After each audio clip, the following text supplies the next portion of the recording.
Hello, everybody. Welcome to the Lois and Superman retrospective. I switched it this time because this episode switches around a lot of things. Switches worlds, switches title card positions.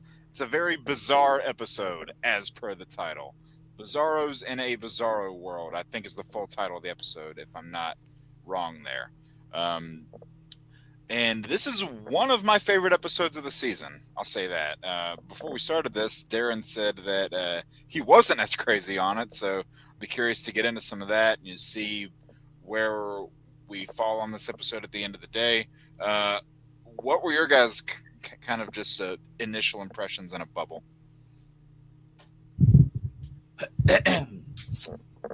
This episode was like one of the most highly anticipated for a few reasons.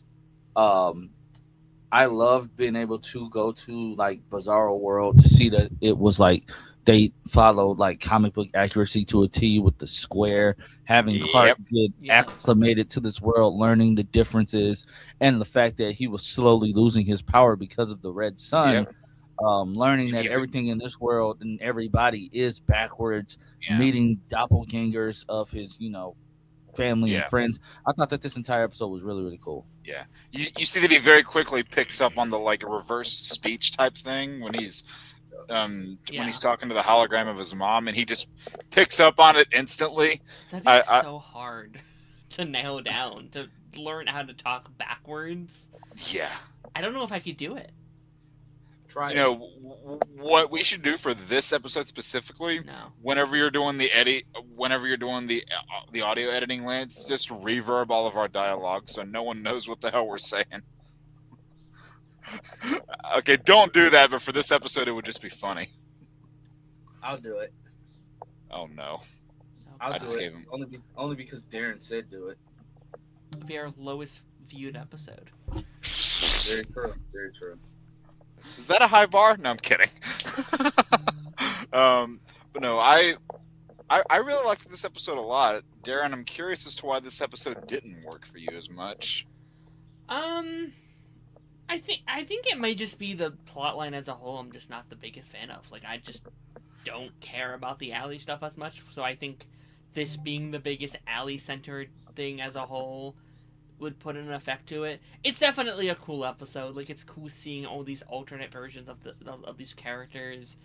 I do think the pacing is a little off for me, just because of how they template this episode of okay, we're going here and then here and then here and then swapping characters here and here and here, and sometimes it can be a little much sometimes to kind of keep track of.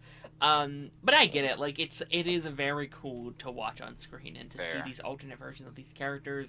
I will say, I remember this episode got a lot of hate online, on Twitter most particularly. I don't know if you guys remember this, but the argument scene between Bizarro, Superman, and Lois went viral on Twitter. But it was so out of context because people thought it was the real Clark and Lois. There were so many tweets being CW doesn't understand Superman. Look at this. It's that's because it's not Superman, you dummies. That's not our version of the characters. That was actually very embarrassing for a lot. And that's still happening today. Yeah, people still posting that scene. But even then, you can tell Tyler and Bitsy were acting their asses off. It's right there. Yeah. It is a really great scene, and it reminded me of the Barry and Iris fight scene in season 5 of the Flash? Oh yeah, they're arguing about Nora being in in the future. Yeah, they're arguing about her working with Thawne. Yeah. And I mean, even it kind of reminded me too of the whole Oliver Quinton scene, which I know this isn't a good season, but in season 4 when they're arguing about Damien Dark, it's those scenes when actors just go at it back and forth with each other. Yeah. That's when you get some of your best moments. Yeah, I really like this version of Superman a lot. I think Bizarro Superman is really interesting. Yeah, because we've got so many tragic character. There's so many evil Superman prototypes out there, and I'm not the biggest fan of evil Superman, but I like this because he's not evil Superman. He's nuanced Superman. Yeah, he's a flawed individual, not evil. He's still a hero, but he's Superman if he was like 30% less good, and I think that's interesting. Yep. Yeah, there's a lot of complexities to him, and like you get kind of like the back and forth of like seeing his actions from different perspectives. Like first you see it from his, then Lois, then Jordan's, then Tal's, which is weird to see a version at this point in the series of Clark and Tal getting along and like respecting each other and really, like having that kind of connection there, which, really, I think pays off well at the end of the season with our two versions. And I know I'm getting a little bit ahead of myself here, but I love the moment at the end of the episode where Tal's like, go save your son and sends him off. I love that moment. I wonder what Bizarro Lex is like, because I think like this is probably the closest in medium we've seen to a Clark and Lex being probably not on the same side, but kind of very similarly, like a Superman that has the money, that has the resources, that has a little bit of the fame that Lex is kind of known for having sometimes. Like I feel like they would be more similar in this universe than different, opposed to like their drastic like morality checks. Watch Lex end up being the polar opposite of this. That'd be funny. Yeah, I'd be so, especially with this version of Lex, I'd be so fascinated to see like what's he up to, like what is he doing, like what is a Lex that is like missing himself? Like, is he actually like a good person? I could still see him being like very anti-Superman, being like, this rich fuck thinks he can control everything. This motherfucker. Like, and like with John Henry and Nat being from a different world, we don't see Bizarro versions of them.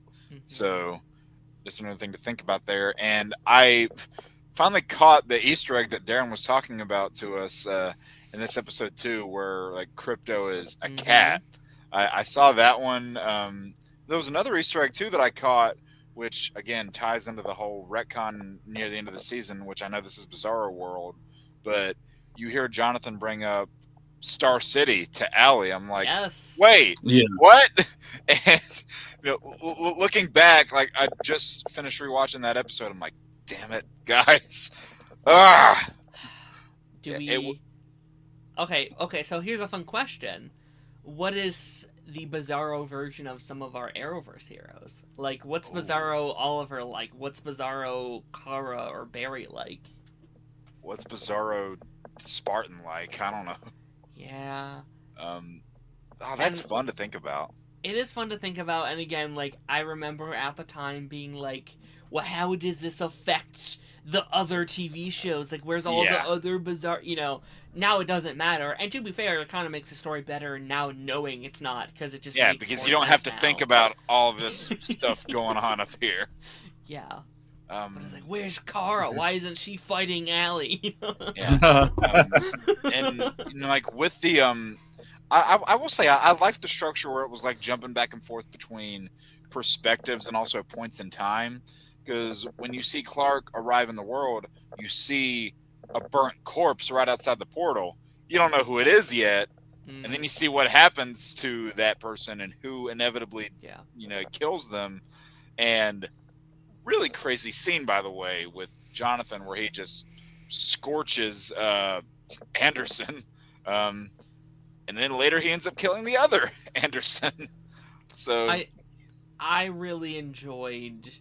Listen, I did not like Anderson this season. I think he's a piece of shit. But I like where he ended. Like, I thought it was a great scene. I was like, oh, fuck, what did I do? Like, how could I do this to an innocent family? Like, I think the scene when alternate Jordan is showing him the photo of the family and it clicks. He gets everything all at once. It's he's like, oh no. Shit. What did I do? I messed up everything. I liked the moment. I feel like villains very rarely have the, like, oh, I was the villain moment. And he has the, like, oh, you are the heroes. You were protecting your family. Yeah. Me and Allie are the actual villains. Yeah. What have I done? Kind of he was even asking, Clark. He was like, "That's your family over there too, isn't it?" And you can tell, like, he's like trying to get some redemption for himself to try and give this Superman a chance to save his family, because he kind of took that away from the other one. Yeah. man, really good stuff. And God, what was it? The Lance, you brought it up before in the last episode, but you see that that Superboy look that Jordan, or not Jordan, Jonathan is sporting, which was really the only time in the series you got that look with that shirt and that jacket. Yeah. 'Cause, I mean, That's we great. see them have different Superboy looks at the end of the series in the last episode, but this was the only episode where you really got that look. Yeah. And looking back, this was like the only, like, this kind of last third of the season was the only time where Jordan Elsas really got to play around with superpowers. Yeah. So, um, I don't know. I thought it was fun seeing him and Bizarro Clark, together for a little bit. Mhm. But then you can kind of tell that he's getting a little bit into the fame of it, and then Jordan gets his own version of that storyline in the next season afterward. Yeah. You got to do the stupid symbol. It's Oh it's- I don't even yeah, know how to do that. It's Yeah. very like The Boys coded. Like I feel like this version of Superman would very well fit in with that universe where like all the heroes are known, they're getting photo shoots and they're getting the fame and they're getting the girlfriends and it's all corporate. Like it's like superheroes are corporate over on The Boys and that felt very in line with kind of what this universe was about, just like Superman who doesn't care about his identity necessarily, and it's all about like marketing and corporate rise to power. yeah, So, and again, we see the negativities of that, and that's probably what led to Allie's rise so much quicker because people knew who they were and how to get to them, and there wasn't as much of I don't know, a way to conceal that as they were more susceptible to it. Yeah. Yeah, for sure. Yeah. And I will say I liked the moment you saw here between whenever they're in the house and the Bizarro version of it.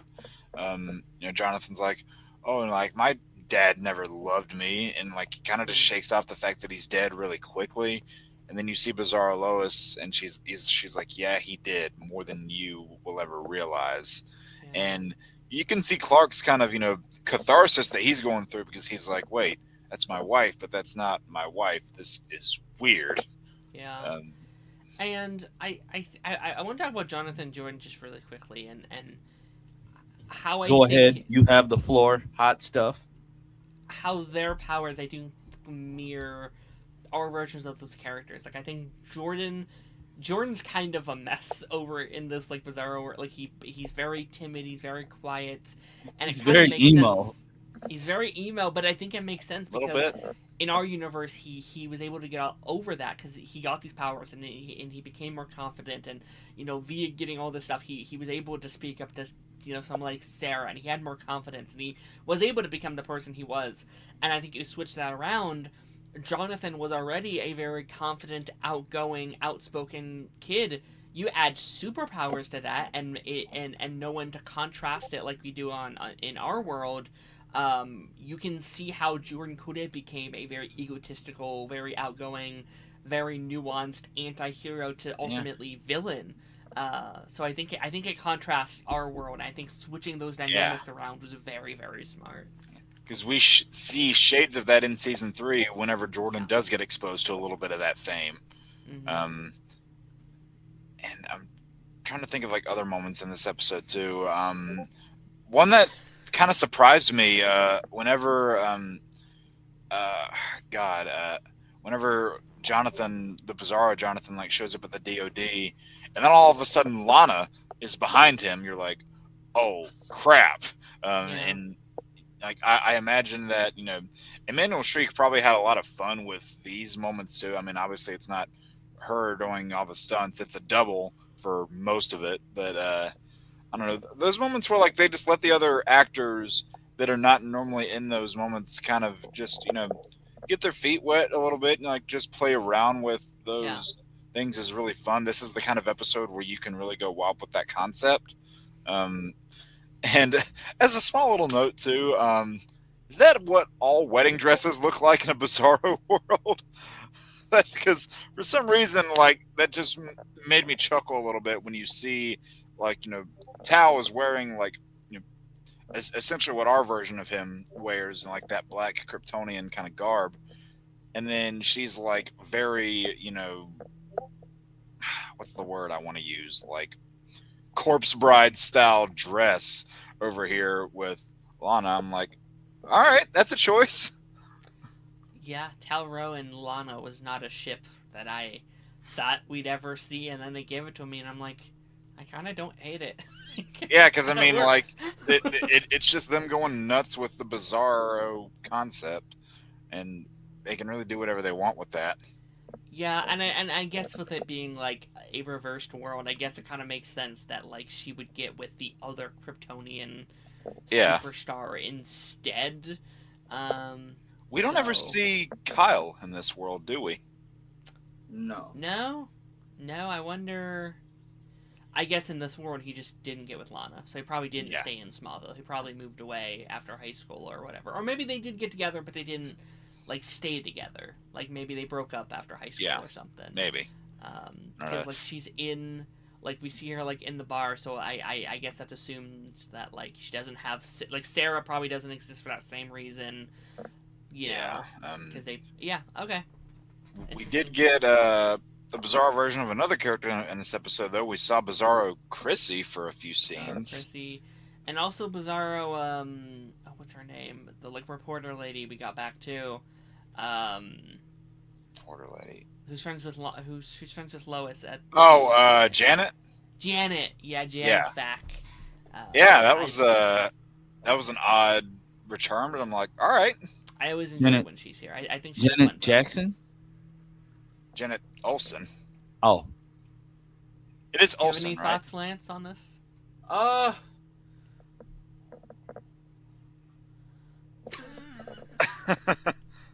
No, I no. thought you said I just. I thought you said before we started recording that you remember this episode vividly.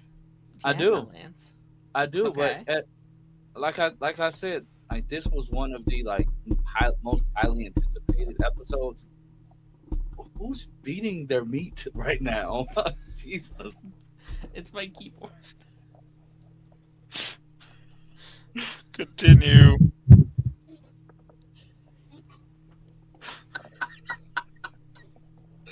Oh. Okay. I just want people to know. I want people to know we are recording this at like 12 in the morning or like 12 in the afternoon. We have never recorded these this early. Yeah, we usually save our rendezvous for nighttime. Oh, Jesus. There's Uh, computer sounds like a lawnmower right now. He's been cutting. Do you turn it off at night? Like, do you shut it all the way down? Maybe you should. Lance, Maybe come it on. needs We to rest. Oh, come on. Jesus. But no, seriously.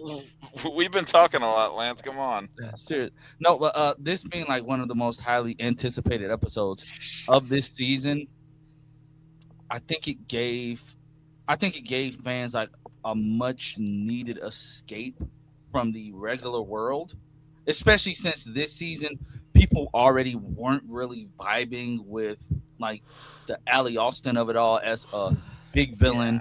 Todd Helbing really took a swing with trying to give us a different version of Parasite, especially since Yeah. we've already seen Parasite in the Arrowverse over on Supergirl's world. Yeah. And Sure. people were already thinking, "Oh my God, they're trying to," because this is before we find out this was not Earth Prime. So Yeah. people are already thinking like, "Oh my God, they're trying to rework Parasite." So going to this Earth, seeing like how it is. I mean, we even got to look at the fact that, I mean, Darren pointed it out, that really was a inverse world version of crypto at one Yeah. point. Yeah.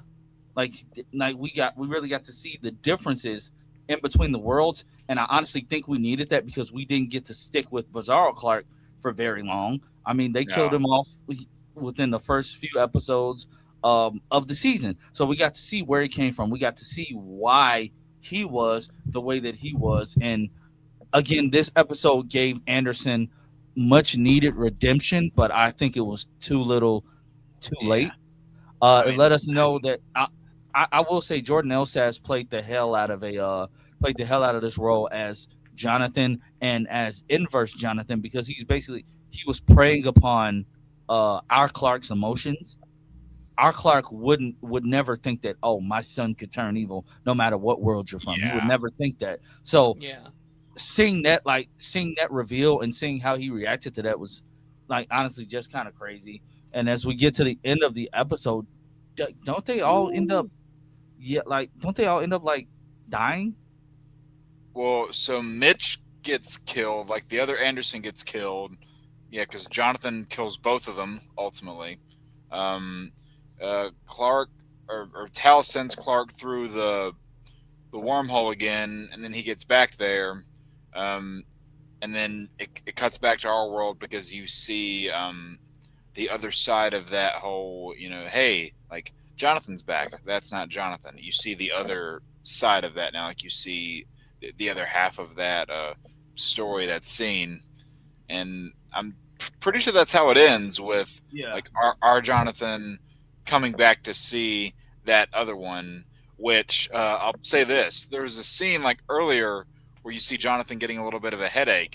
And I remember theories going nuts. People were like, is this when his super hearing's kicking in? Is he like getting powers? people really thought people They thought like his thought powers were kicking in. Yeah. But then they paid it off at the end. It's like, nope. That's what happens instead. Yeah. And I hate that they did that. And I think like having Bizarro and Jonathan have powers is a really good conversation misdirect. Because I think you can see that as one of two ways. You can see it as A, if Bizarro Jonathan has powers, that means our version has powers.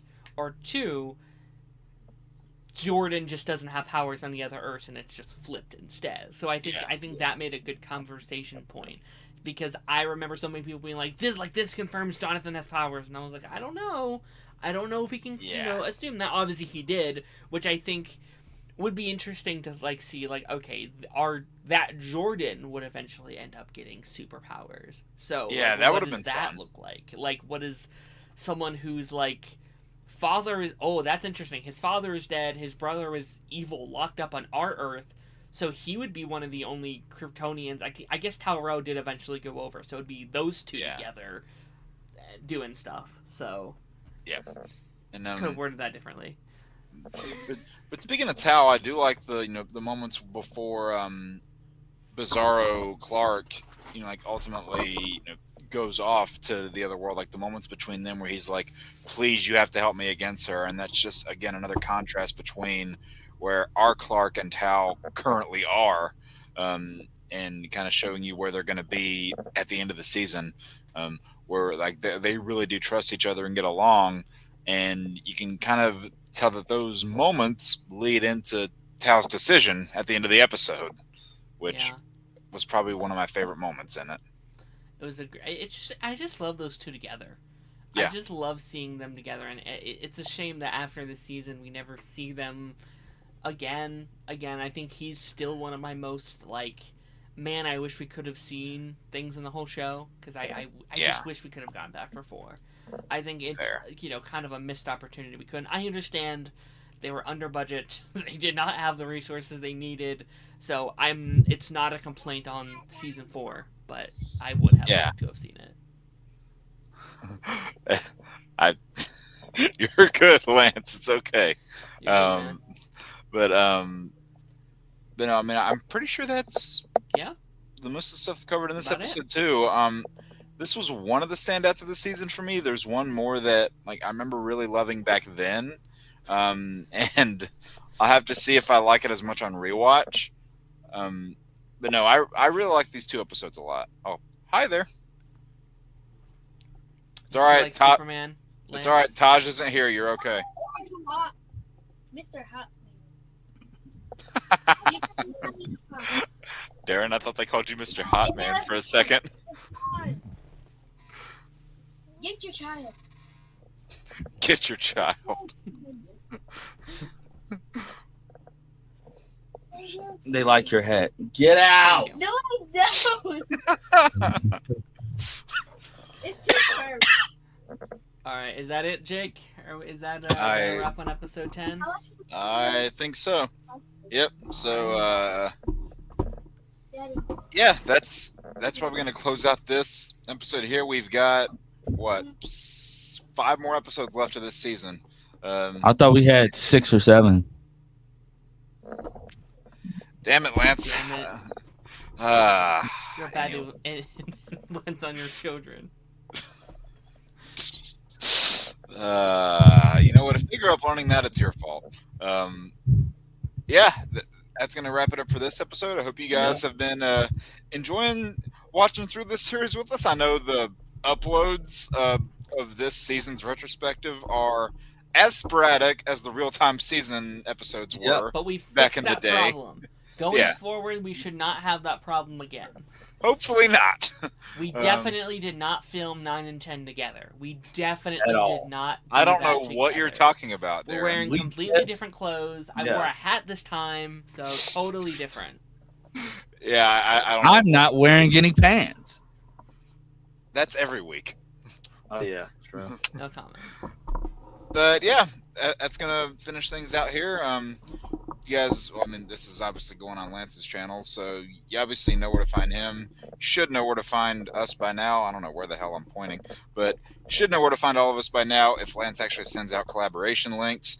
And yeah, I think that's pretty much it. So does one of you want to press that intro not prematurely? Really quickly, Lance, what's your favorite vegetable? Broccoli.